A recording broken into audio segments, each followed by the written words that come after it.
And we're finally live for realsies this time. Guys, we did it. We made it. I've been doing this for a while now. It's never gotten so off the rails as it has this time. I think it's the curse of Spooktober, guys. We're manifesting the chaos magic here as we're trying to do witchy world building, and I guess we just have to go with it. So without further ado and further delay, I'm going to bring up our esteemed guest. Please welcome Rachel Aaron. I will. Hey, I'm going to introduce her because she is much too humble to introduce herself. Rachel Aaron is the author of 20 plus novels, both self-published and through Orbit Books. When she's not holed up in her writing cave, she lives a nerdy, bookish life in Colorado with her perpetual motion son, long-suffering husband, and mountains of books. To learn more about Rachel and read samples of her work, visit rachelaaron.net. So thank you for your patience, Rachel. Thank you for your patience, chat. I am very happy to have you guys here today. Like I said, I've been doing this for a while. I sub in for Janet occasionally. I was not prepared for it to go so deeply off the rails today. I turned into a stop motion figure for a brief time. You guys got to miss my claymation debut. It was very exciting. But happy to be here. Happy to be here talking with Rachel Aaron about witchy world building. So Rachel, can you just give us a quick download of your latest witchy book that is coming out currently? Absolutely.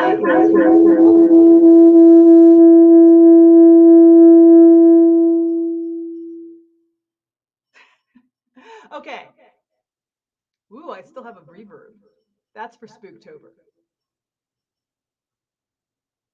Ooh. It might be because there's two of you. Hang on. Let me see if I can boot one of you, but not both of you. Here, I closed the other. Kick this. Okay. Now, let's try it again. All right. Is this good? Yes. Hey. Okay, cool. You didn't know, but we had the Doublemint Twins version of Rachel in the green room backstage. Chaos. We exorcised all the demons, all the bad demons. The good demons are all still here. All right. So before anything else goes wrong, before I turn into the Elmo meme. Exactly. Yeah. I'm here. We are always, the universe is always timely. So I'm the author of Hell for Hire and also Hell of a Witch. They're part of my new Tear Down Heaven series, which is about witches and demons set in a world inspired by Sumerian mythology. So Gilgamesh is there, Ishtar is there, Enki is there. It's all the oldest of old worlds, as old as we can find. And really, I've got kind of the two magical systems. You've got the Sumerian sorcery, and then you've also got witchcraft, which my main hero, Adrian, is a practitioner of. And as you see there, he is with his there he is with his cat and his witch hat and his broom. And I just had a lot of fun doing the witchy elements of the series. I love all that stuff myself in my personal life. And it's just a lot, just a lot of fun, and I enjoy it. Awesome. So let's dive into some of these questions that I meticulously created so that everything could go off the rails. What do you think are people's first impressions when you say witches? Well, I know from the reaction that I've had to the book, and I will try to speak louder if I'm too quiet, but I've known from the reaction that I've seen from the books is everyone expects them to be women always, which is why I made my witch a man. Because a lot of the things that we think of as being witchy come from a Druidic origin, which had men and women. And I lean a lot into that in the story, but also it was just really fun to have a male witch, just to kind of always have everyone, especially since his name is Adrian, everyone assumes he's a girl always, which is one of the jokes in the series. But when people see witch, they think, I actually even make fun of this in the series, the hat, the cat, and the black. You got to have your broom. You look like a Halloween decoration, that kind of thing. And Adrian himself leans into that because he's very proud to be a witch. Like he fought very hard to be where he is. So he takes these trappings as a mark of pride.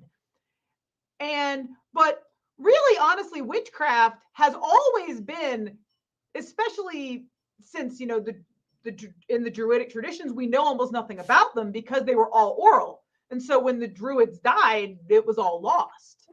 And almost nothing was written down. The best accounts we have are the Romans writing about them. And of course they were, I don't know what those guys are doing, as opposed to the Roman accounts. So I had a lot of this was both frustrating and fun because I didn't have a lot to work with, but I also didn't have a lot I didn't have a lot walling me in. I could do what I wanted with the world building in terms of the witchcraft, so long as I was, respectful and always trying to make things make sense and to make this into something that would actually serve the characters that people would really do. Because I think the number one thing in world building that is the most important is that your world is believable within the rules you have set, and that all the things you do in your world building make sense for the people who live in that world. Absolutely. When everything hangs together nicely, then that's good, solid world building. When everything makes sense and there's a sense of cause and effect and everything kind of builds on each other, then you can get away with a lot as long as there's like internal coherent narrative sense between things. Exactly. It's kind of like building a terrarium. You're building a little ecosystem in a jar, and everything has to work with each other and everything has to make sense with each other. You can't just have stuff popping in and out. That's when the world starts to break. But if you are internally consistent with your own rules, you can get absolutely bonkers bananas and it makes sense within the setting. So, yeah. So let's move on to like another question really quickly. That's been the ticker at the bottom of the chat for a while now. What are your favorite witches in fiction and what did you learn from them? This is actually, I've been thinking about this. It's actually Morrowind from the Enchanted Forest series by Patricia Reed. Oh, wow. That was my favorite book as a kid. And I wanted to be Morrowind like so bad. I wanted to live in a cottage in the forest. I wanted to have none of this nonsense, please. I wanted 12 cats. I wanted all of it. And I still want that. I'm still enormously inspired by that. And but she was one of my favorite characters as a kid. And I always wanted to write about witches. Kind of because of her. I've always loved, and we talked a little about this at the very beginning, back before we started the stream, but I got my little raccoon mug. I love possums. I love all of the kind of like scarier, uglier critters. If it's spooky, if it's spooky, if it's weird, if it's kind of a monster, I like it. I wrote about dragons in my Nice Dragons Finished Last series. I always have liked kind of the bad guys in a lot that get villainized in fiction. That's also why I wrote about demons in Hell for Hire. The good guys are these demons who have been cast out of heaven because heaven is a dictatorship. And I got so much feedback about demons are the good guys. Like, oh, clutch the pearls, right? But one man's hero is another man's villain is kind of one of my favorite themes in fiction. Okay.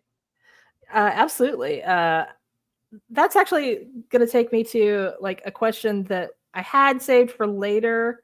But I'm going to throw this in here now at this point because it feels more relevant to what you just said, which is, in what ways do you find that witches reflect or challenge the power structures of your fictional society? Like, are they oppressed, revered, something in between? And how does that affect their place in your world?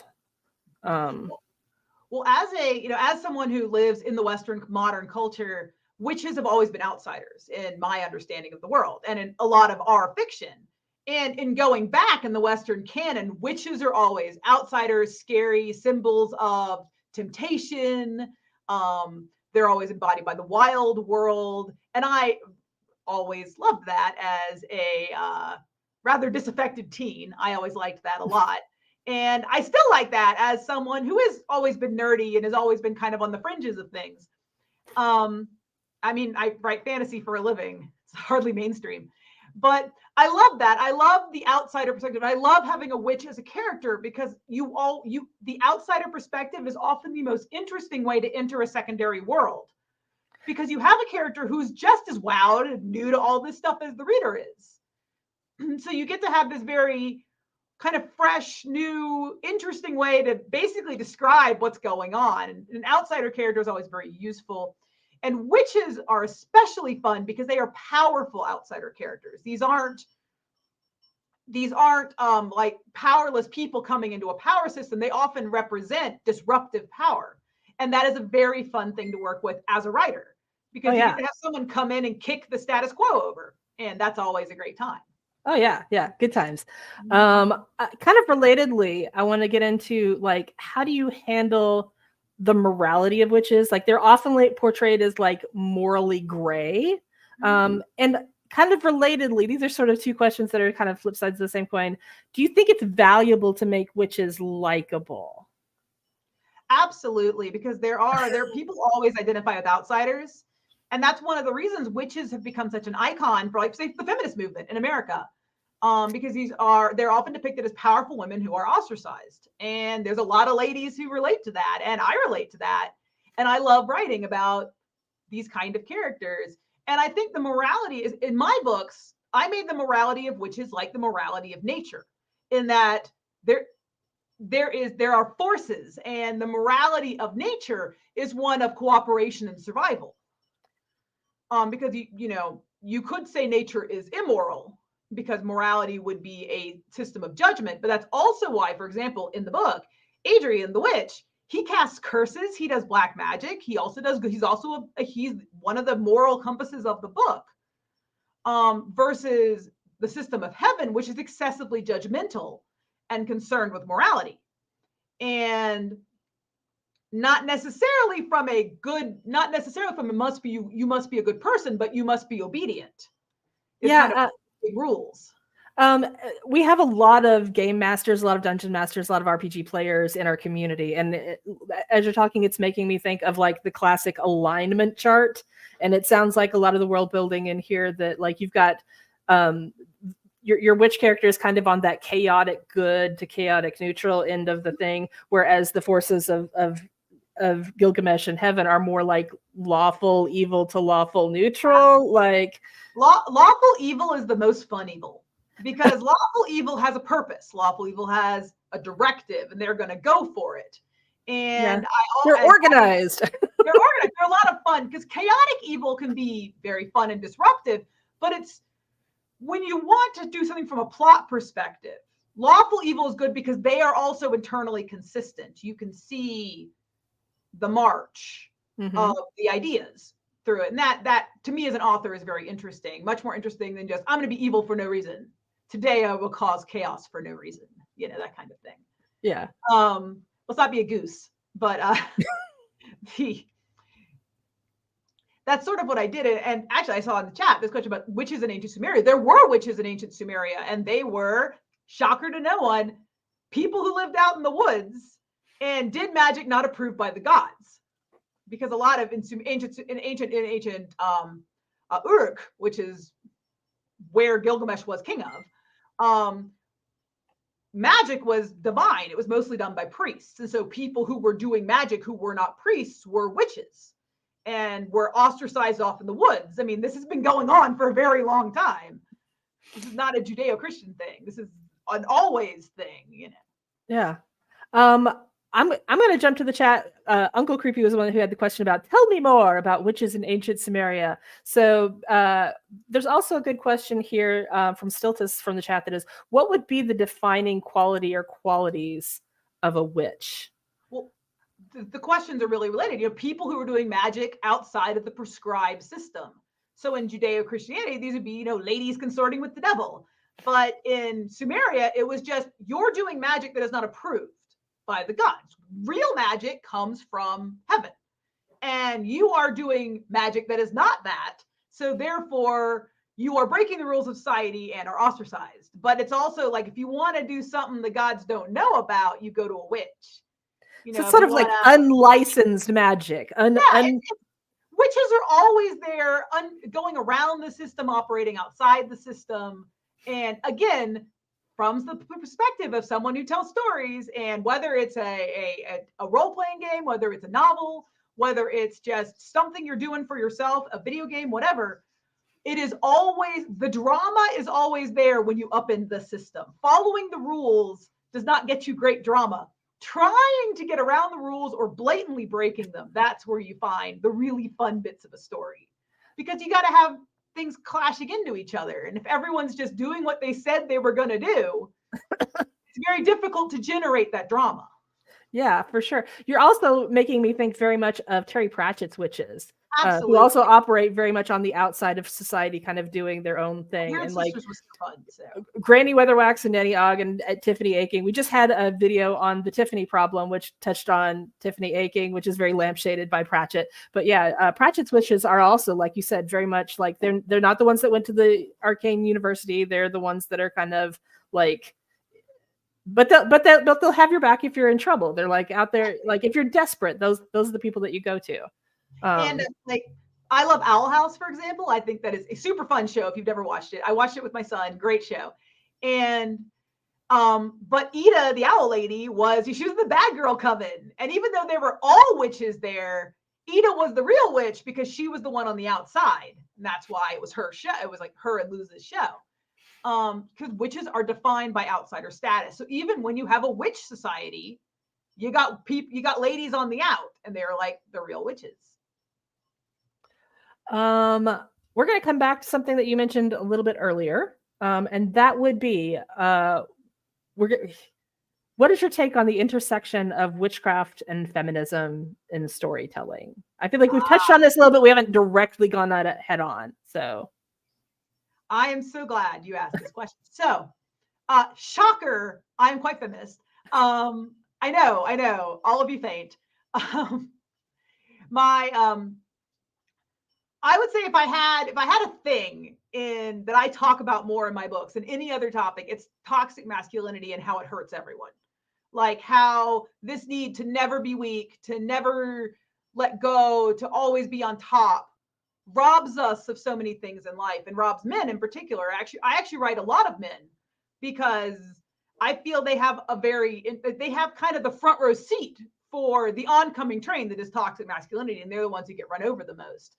And for example, again, I have a male witch, but he is probably the biggest feminist in the book, and not in any like women should, he's not out there saying feminist platitudes. He is simply existing in a world where he was raised by women. All the people who are powerful are women, and he wants to work. His dream is to be a witch, which is considered a woman's job. And he doesn't see, why should he give up what he wants to do? Why should any of us give up what we want to do because it's gendered? Yeah. Why shouldn't we all just do our own thing? And it's sort of this ultimate individual freedom to do what you want to do and you are good at, with no regard to the gender you were born in. And that is something that I do a lot in my stories. Is I want to be something, let's go for it. And as a young lady growing up in the like late 90s, early 2000s, which was the big, you can do anything. I took that message very, very literally to heart. And I wanted to do anything, and I wasn't gonna stop doing anything. And I got into fantasy sci-fi, which wasn't very male dominated when I came in, and there was a lot of ladies who paved the way for me. But at the same time, it was definitely not a female space.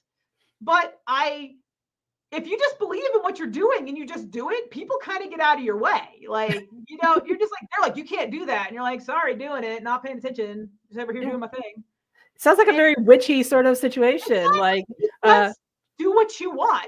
Don't wait for permission, just do the thing. Yeah. Just do the thing. And there's, especially in creative works like writing, you kind of have infinite liberty to go do what you want. Like being a writer, in a lot of ways, you're just kind of like, oh, you're going to be weird anyway. So you can just do what you like. You can just go do stuff. And, when I got into self-publishing, people were like, oh, you're crazy. And I'm like, but I want to do it. I wanted more creative freedom. I wanted control over my books. So I did it and it worked. And you can just do stuff. You don't have to ask permission. You can just go do it. I love that. You mentioned the 90s. I'm gonna go back to the 90s real briefly with a question from the chat. Tiller said something about, I like that misuse of power and charm always comes with a backlash. And that's something kind of you touched on a little bit earlier about talking about Adrian casting curses and things like that. And when I read Hell for Hire, one of the things I appreciated about your witchy world building in that book is that there is the recoil, there is the backlash. He can't just simply do magic that's gonna like have a negative effect and not have to deal with the negative consequences of that. So you want to speak to like how you balance the power, balance that witchcraft power in world building? Absolutely. And I'm glad you remember again in Charmed, which I love. I always love the idea that anything that makes a character's life easier should come with a horrific cost. If your character has a sword that's going to solve all his problems, picking it up should be the absolute defeat of everything they believe in. And like it should be a defeat. And this is again, it's a rule of drama. Nothing for free but trouble. It's a fantastic rule of drama. But in witchcraft in particular, I have Adrian describe it as a fair magic. It's a magic of exchange. You have to give to receive. So if you are trying to give other people pain and suffering, you must also receive pain and suffering. And that back and forth, one, dramatically very fun, very exciting, always makes you can do the big magic, but you got to pay the big price. But it also is, karma's been an idea for a long time for a reason. This idea that if you do bad things come back to you. And in a power dynamic setting, if you have power without consequence, that is a power fantasy. That's not a drama, and drama is where you get really exciting things happen. A lot of times if you see it in video games, if you turn on God mode and you fly around, it gets boring very quickly because there's not consequences for what you're doing. There's not stakes. And having that power balance is very important for building the drama and the stakes of a story. And it works in characters too. Like you often hear people say flaws make the character, because you have to have a character who's got edges and flaws in order to make them interesting and unique, because overcoming the challenges is often where the story is. Absolutely. Yeah. So I'm going to jump back. I've been bouncing around through all of my questions in like whatever order that yeah. So at any rate, what real world witch folklore or historical influences have shaped your depiction of witches? So you touched on that a little bit. And I wanted to kind of dig a little deeper on that. Well, like I said, I've been interested in this a long time. I did some traveling in England, and I did some witchy stuff there, which was fun. You get to see I went to Gloucester, and they had a bunch of like druidic stuff there, and that was a lot of fun. All the standing stones and whatnot. So the druidic Celtic origins that became a lot of what we now think of as witchcraft.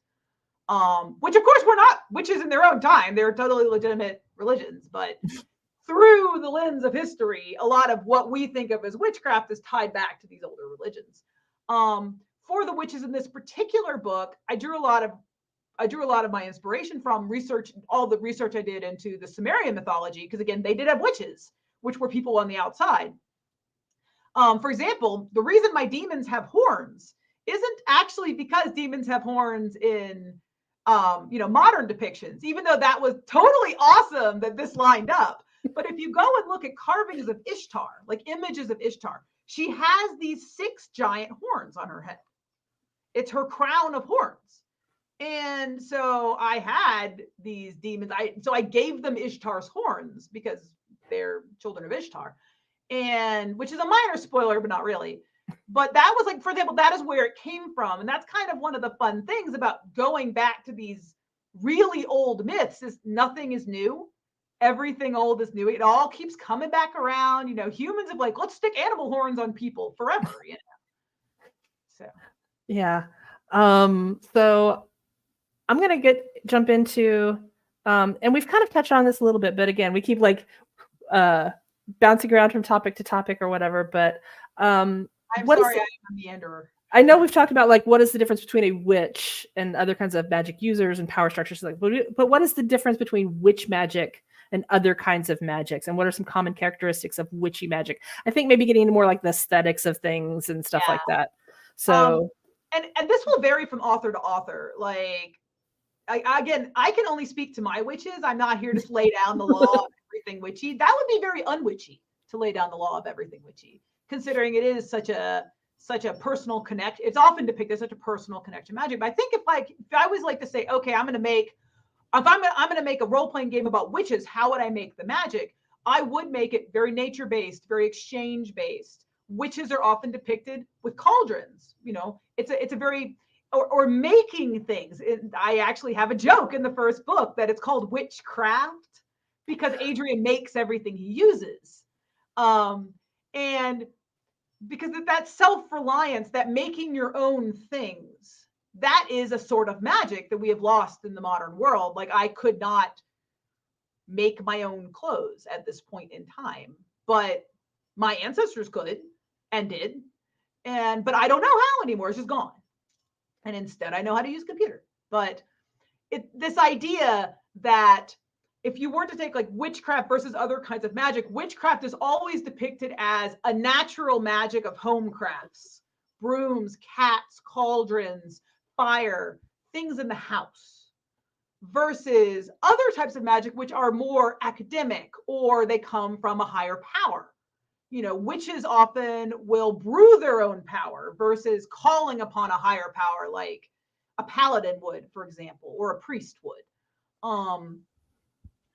And again, that comes back into like the D&D and tabletop role-playing game of it all, where you've got the divine casters who are calling upon a deity, and you've got the arcane casters who are just like learning real hard what the forces of nature are. And it's like, if we were just to take an example from 5e, I think a witch, if I wanted to play a witch in 5e, I would roll a sorceress because the power is internal, versus a wizard who studies and learns from the scrolls. And I think a lot of witchcraft power is power you make yourself, power that is internal, power that you get by dancing on a moonlit night.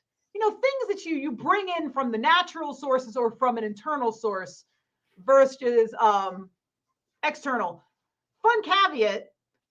So I am playing 5e right now, and my character actually in that game is quite witchy. It is a sorceress. She has a hag problem where she's like, oh, I know they're evil, but those ladies just living their best lives. And I don't think I can do anything. I don't want to. Who am I to stop this hag? I don't think I can take this quest. I don't think I can do it. She's just living her best life. And my justice for hags. The lives of men, and I'm like, goals. So my hag problem.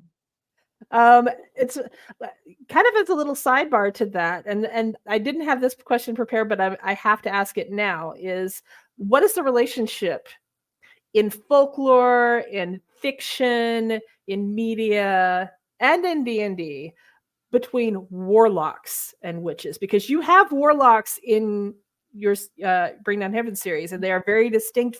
They're not just male witches. They are a very distinct thing. And in that, I actually leaned on a lot of the because warlock was almost unlike witch, which was used both pejoratively and as just a description for a lady who did magic kind of outside the normal sphere. A warlock is always pejorative. A warlock is always a bad guy, and he's generally speaking involved in the summoning of demons. And so, since I have demons and I have people who summon them, warlocks were there. But warlocks, if you look at a lot of they're almost always described as guys who are up to no good, guys who are getting power from very questionable sources, making deals with devils, that kind of thing. And so when I needed villains, that was one of the ready-made little labels. I could just go poof, and it worked. Yeah, going back to Charmed, one of the earliest conflicts in that show was the warlocks were the guys who just wanted to come and steal the witch's power. So they're very antagonistic force outside of D&D. D&D you've got is a little bit different, but most of the time it's a very pejorative term. You're right. Exactly. But this is also a time when when you do world building, it's kind of okay to lean on. You don't always have to make everything out of whole cloth. You can lean on a social idea, like warlocks are not good people. You can just kind of lean on that to give you a lot of free understanding of things you're doing. Because one of the things I see, especially in new authors, is this idea that you've got to make everything up. You've got to have everything your own. You got to cut it all out of whole cloth for your world building to be truly unique. But no one does that. Like even Tolkien leaned on enormous amounts of material that was there before him and enormous amounts of cultural understanding. And you can use that. That is a tool. Like a really well done world will feel much more real than you could ever make it if you lean on things we already understand. And a big part of making a good secondary world is to do your own unique and awesome things with stuff that's already there and with things we already understand. Because the brain will fill in the gaps. If you see like a couple of letters and you'll fill in the word. That's what I do with world building is I give people enough to understand what's going on and then they fill in the rest. Yeah. To create this world that looks very rich and huge and seamless when really they're just seeing where I'm pointing them on the page. Yeah, and we talk about that a lot at World Anvil is like that archetypes and tropes are not a bad thing by default. They're the building blocks of world building. But they're not like you can't just take them out of the box and plop them in place without adjustments. Mm-hmm. So I think that's really a good point that like these things are real history is a great world building tool. Existing mythologies and existing canon is an excellent tool to use in your world building, and it reduces the amount of heavy lifting you have to do as a writer and a world builder. Going to jump into something really quickly that I think is pretty important, and I want to make sure we hit before we get done here, and that is what are some of the challenges or pitfalls that you have encountered when writing witches? I think my biggest challenge is actually the fact that there are women who consider themselves witches right now and who believe in it very strongly and have a very strong connection. And I don't want to insult these ladies because they're often really awesome. And I have zero problem with what they do. And I if you want to be a witch, more power to you. Be a witch. Curse someone. It's fine. They probably deserved it. But whenever you're writing about a group that identifies with what you're writing about, you always have to be very respectful. Not just because they might be your readers, but because they are fellow humans on this planet and who have done nothing bad to you. And for you to come in and be shitty to them is not good, obviously. So I wanted to make sure that I wasn't just making up witch stuff out of nowhere, that I had bases for the things I said and that I laid down rules that made sense within the world. And that I wasn't just, quite frankly, coming in and taking someone else's stuff and messing it up. I don't want to be that person. I don't want to come in and make a mess. Yeah. And I do that with everything that I do. For example, I wrote a Western where one of the characters is half Lakota. And I did more research for that book than I've done for any book I have ever written. Because Lakota still exists. They're real people. They live out, in the Dakotas. And I wanted to make sure that I was not being a dick. I didn't want to be that person. And that's not like I'm afraid of getting canceled. It's because I believe in being a decent human being and I don't want to hurt people who've done nothing to me. Especially people who are already in a bad position and who have already had so many horrible things happen to them. That's not cool. That's not kosher. So I always think that is the biggest pitfall is whenever you're writing about something that someone else is in the real life, you have to take that into account. And you don't have to censor yourself or limit yourself. Just don't be mean. Don't kick someone when they're down is a pretty good life rule. So Haley, a Moonlight Bard in the chat mentioned, "Oh my God, I'm writing about Pukwudgies and I'm up to my eyebrows in the Lenape people," which is an interesting visual. But like, I get what she's talking about. You can go down these rabbit holes, and it can get very intimidating as a writer. Exactly. I'm up to my eyebrows in this stuff, and I was up to my eyebrows in Lakota legend. And because I'm not Lakota, so it's kind of like, what right do I have? But at the same time, you have to be able to tell stories, and you have to be able to tell stories about things not your culture, or you'll only tell stories about your culture, and we'll end up in the same canyon forever. Mm-hmm. So with this kind of stuff, you just got to kind of use your best judgment for where is the line you can cross, because you still got to be able to tell your own stories. And I also remember it's all folklore. like people made this stuff up anyway. And if you go to the Lakota people, you'll hear multiple different versions of the same story. So nothing is really set in stone, and you can always kind of, do your own spin on things, so long as you're respectful to the original. It's kind of it's more about respect than it's more about respect than laser pinpoint accuracy to exactly. And good intentions do count a lot. People aren't out there looking to eat you alive. Like people aren't hunting you down. Generally speaking, if you are respectful and don't step all over their culture, they're generally pretty cool. They're actually, honestly, I've had a lot of feedback of people who are super happy to see Lakota in a fantasy novel. That's awesome. Look, there's me. That's most of the reaction that I've had. I've had no one say anything bad about it. And I think whereas if I had been disrespectful, I'm sure that would not have been the case. For sure. You can definitely dig your own tiger pit on that one. Yeah. I'm going to circle back a little bit to the differences between witches and other kinds of magic users, because there's an interesting question from 101 Colonel in the chat about what about hedge wizards and cunning folk. I feel like, are they under the witchy umbrella? Where would they fall? I'm honestly not educated enough to answer this question. Oh wow, excellent question, 101 Colonel.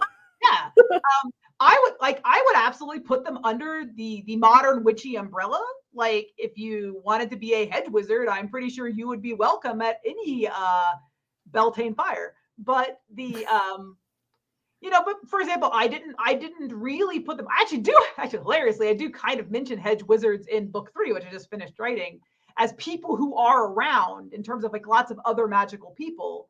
I have there's a lot of magical people. Here are some of them. And they're kind of within that same sphere. But again, this is a great thing that you can do as your own creative stuff. You can say, I want to write a book about a hedge wizard. I mean, I think that would be actually very cool because again, wizards are normally thought of as academic, lofty, Gandalf-y, big beard, tall hat. But if you do a hedge wizard, that's you're automatically down a level. And so you can do much more kind of fun stuff. Honestly, an urban fantasy about a hedge wizard would be pretty cool, and I would read that. Honestly, what I'm picturing is, I don't know if you've seen this commercial. I can't even remember what it's a commercial for, but a young woman shows up to the family picnic with her boyfriend, and he's absolutely covered in tattoos, but they're all botanical tattoos. And the group just gets silent, and they're just like, so you're into plants? And he's like, yeah, I'm a botanist. And he hits off with the dad doing horticulture stuff. And I'm like, that guy, that skinny, hipster looking dude with just head to toe, botanical tattoos. That's the urban fantasy hedge wizard. There you go. That's my next book, Hedge Wizard. Awesome. Glad to hear it. Super happy to help. Okay. Speaking of which, this segues so nicely into this next question, which is witches are incredibly popular in fantasy right now, and how do you keep your work fresh in a crowded market? So my trick for this, and I think keep my work a little too fresh, because a lot of times I don't fit very neatly into any of the urban fantasy genres and end up having a very hard time marketing my books. Actually, my very first series, The Legend of Vilaimon Press, which was published by Orbit, my editor was like, I don't know what shelf to put you on. What do I do with your books? And I'm like, but that's been the problem of my entire career, is I always mix things up. But I do think that, for example, if you wanted to write a book about a witch, there's 2 directions you could go. You could go very much on the trope, because as they say in Great British Bake Off, there's nothing wrong with a tarte au citron perfectly baked. There is nothing wrong with a perfectly baked Victoria sandwich. That is a thing of beauty. And you could make a really great witch book that is fun and has unique characters and does absolutely nothing new with witchcraft. And you could do very, very well by just making a wonderful story, well told, about lovable characters and an exciting world. Or you could do a new twist on it. You could do a new way of looking at it, which is what I did in Hell for Hire over here, which is what I did. Because I just I love I'm in this for the creativity. That's why I became a writer. I want to do all kinds of weird, my own stuff. And so I always like, well, let's put them with demons. Let's make this druidic world and put them in this other world and put all these pressures on them, and how would they react? And so that is basically the two paths before you. You can either be very traditional and just roll in what it is, and honestly probably be very commercially successful, or you can decide to do something new and totally awesome and different, and count on that. Wow, what a cool way to do witches. Witches in space, witches as a advanced graduate degree, witches as a function of biology. You can just match it up with different random things. I actually have my husband and I have a game we play called In Space or With Magic, which is where you can take anything and add in space or with magic, and that's a book idea, like Little House on the Prairie in space. It works. You can just do anything that way. So that's a fun way to keep to if you just want to brainstorm and come up with fun ideas, that's a great way to do it. One of my favorite examples of that is, and this is an actual book, Amish Vampires in Space. I mean, see, it works. It works with anything. Started out as a joke apparently, and then became a real book because and they played it entirely straight. They played it as like, it's colonial sci-fi, and because Amish are a very self-reliant, community focused, whatever, they make good colonists, and sci-fi vampires happen on the colony ship, and so yeah, it's somehow you end up with Amish vampires in space. But yeah, in space and with magic is a great, that's fantastic. So I think we're getting close to time here. We started a little late, but we also had some crazy technical issues happening. It's a Saturday. I did want to ask you and the chat, is anybody else besides me obsessed with and watching Agatha all along? And like, what is our reaction to that? Like, we could spend the next 10 minutes just talking about Agatha all along. And like, so many people tell me I've got to watch that. So. I like that they are returning to pardon me, I got to sneeze, and I don't want to sneeze on a mic.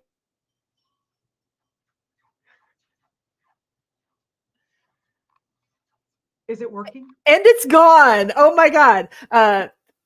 This has really been the Murphy's Law stream, guys. I don't know what to tell you. I literally don't know what to tell you.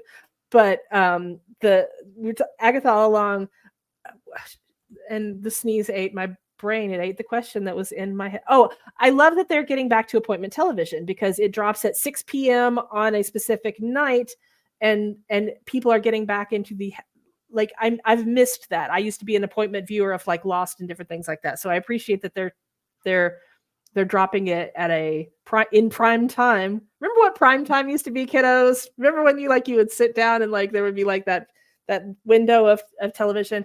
But it is a little frustrating that like it's not bingeable yet. Like you have to like wait for each new episode to build on each other, and it's so lore dense that sometimes like remembering what happened the week before is a little bit laborious. But anyways, I just thought it was interesting that we were talking about witchy world building right in the middle of like Disney Plus going all in on witches. Well, it is the witchy season, so there's always an uptick in witchiness, which is hilarious, because my second book, Hell of a Witch, came out in October. This was a total accident. This was just the time when it happened to come out, and it was only after it released. And people were like, wow, you timed this so perfect. I was like, yes, I did. I am a marketing genius. Really. Totally just like, it was just done. So this is when it came out. That's great. I love it when the stars align and it makes you look really smart, when in fact it was just like happy coincidence. And I would love to take more credit for things, but so much of my life is coincidence. Like so much of my career has been coincidence. Luck plays a huge role in all of our lives. So more than we'd want, really, to be honest. Well, I love to say it's better to be lucky than good. And though when you work your craft, you get lucky more often than not. So helps the luck out. Yeah. Sometimes just stuff just happens, and it all lines up. This happens in world building too, when you just do something because it makes sense, and then later you realize it was all connected all along. And then it Yes. looks like, oh my God, everything's all connected. So brilliant. And it's just like, I thought that was cool. I put it in, and then it worked. Yay. Yeah. Okay, so we're gonna wrap up real quickly here. Before we get into like your what you've got coming up next and things like that. Got a few announcements for the community. I do remember that I do work for World Anvil, and I have some official roles to dispense with. Okay, so guys, Novelember is coming for the first time. We are doing a 50,000 word novel writing challenge during the month of November, just, for reasons in case you'd like a comfortable community to do that kind of thing in, and like maybe where you used to do it, you don't feel good no more. So, in between Spooktober and World Ember, we're going to be doing Novel Ember. There is a page up on the community page. You can check it out. And there is now a Discord channel dedicated for that. Don't worry, we're still going to be doing World Ember prep.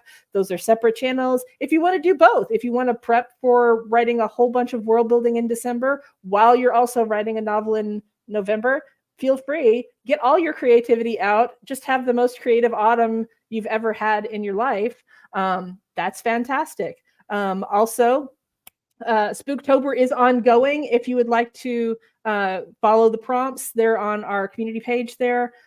We are doing a slightly kaiju themed Spooktober this year because it is the 70th anniversary of Godzilla. Godzilla was introduced to the world in 1954, and it is now 2024. And wow, yep, that's 70 years. That's a long time.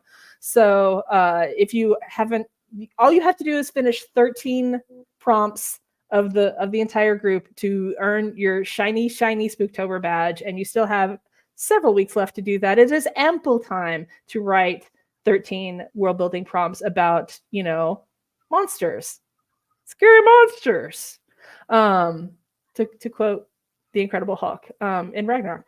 And also, guys, the institutions of learning, the September challenge that we have. The short list is here. I have accepted from Janet the holy list of the short list for our institutions of learning challenge that we committed with. That we did with. We committed. Sound like we did a crime. Anyways, this criminally awesome challenge, Institutions of Magic with Hero Forge. The short lists are as follows. Drum roll, please. Okay, that's the short list. For the Premier League, also brief message from Janet. She said, "What are you guys doing to me? The level of this challenge was so ridiculously high that picking only 10 was like splitting hairs. Massive congratulations to everyone who took part. There was such a rich variety of concepts, tones, moods, stories, and executions in the challenge. It was a privilege to read through all of your entries." So that is your special message from Janet. The Premier League shortlisters are Tillers with Luminary Institute of Performing Arts, Stormbrill with The Relentless Advancement of the Veiled Academy, Katoipoi with Concordant Academy of Command, Baron with the Valdutani Academy for Infrastructure, Mochi Manoban with Titan Ecological Academy, TJ Trewin with Pinecrest College of Aviation, Strixline with Ringtail Elementary School, River Fang with Academy of the Scroll, and Hatwolf with Arcanum Dona Viperia, and Emiliel S. with the Magical University of Lilla. So those are our Premier League shortlisters who are on deck to potentially win a lovely prize package of great gifts from both World Anvil and Hero Forge. Now our Standard League shortlist is Blue Fairy 74 with Flames of Wisdom, Wordy Girl with Pumila Academia. I apologize if I didn't say that right.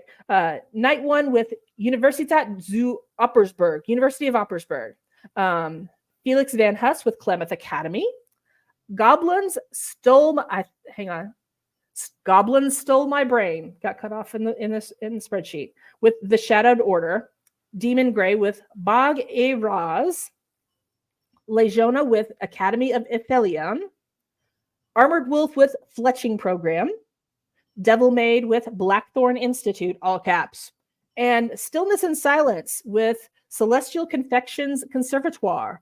So that is your standard league shortlist for the Institutions of Learning Challenge. So big congratulations to everybody who got shortlisted. Great work. It sounds like Janet had a great time reading everybody's entries. This has been very exciting. And we also have a new video up on the main YouTube channel on common mistakes in world building. So check it out if you haven't already to see if you have committed any of these common mistakes and the fixes from Janet. I would like to thank our very patient and delightful guest, Rachel Aaron, for being with us and talking all things witchy world building today. Rachel, what would you like to tell our audience here about, and what have you got coming up next? Oh, well, so my current series starts with Hell for Hire. If you've never heard of me, this is a great place to start. This beautiful book about witches and demons and a war in heaven. If you want a finished series, because the series is ongoing and will be 5 books, you can always start with Nice Dragons Finish Last. This is probably my favorite thing I've ever written, this series. I love it. Everyone loves it. The audiobooks are fantastic. Hell for Hire actually also has a really awesome audiobook. I love audiobooks, and we've got some really good ones for these 2 series. But that's what I've got. I will be for the next year. It's all going to be about the Tear Down Heaven series. I said 5 books. I'm going to have book 3 coming out hopefully in March of next year, and then 4 and 5 also next year, unless things go wrong, which can always happen. They're not written yet, so I don't like to brag about books that 4 is written, but I don't like to brag about books that aren't written because things can go very, very, very wrong. I have 29 books published now. And they still go wrong. They never stop going wrong. It will happen forever. Awesome. Well, thank you once again for being here. Thank you to the chat for being here and being patient with my technical difficulties and throwing some great questions and some great comments in the chat. But as for now, I guess you guys know what to do. It's time to grab your hammer and go world build.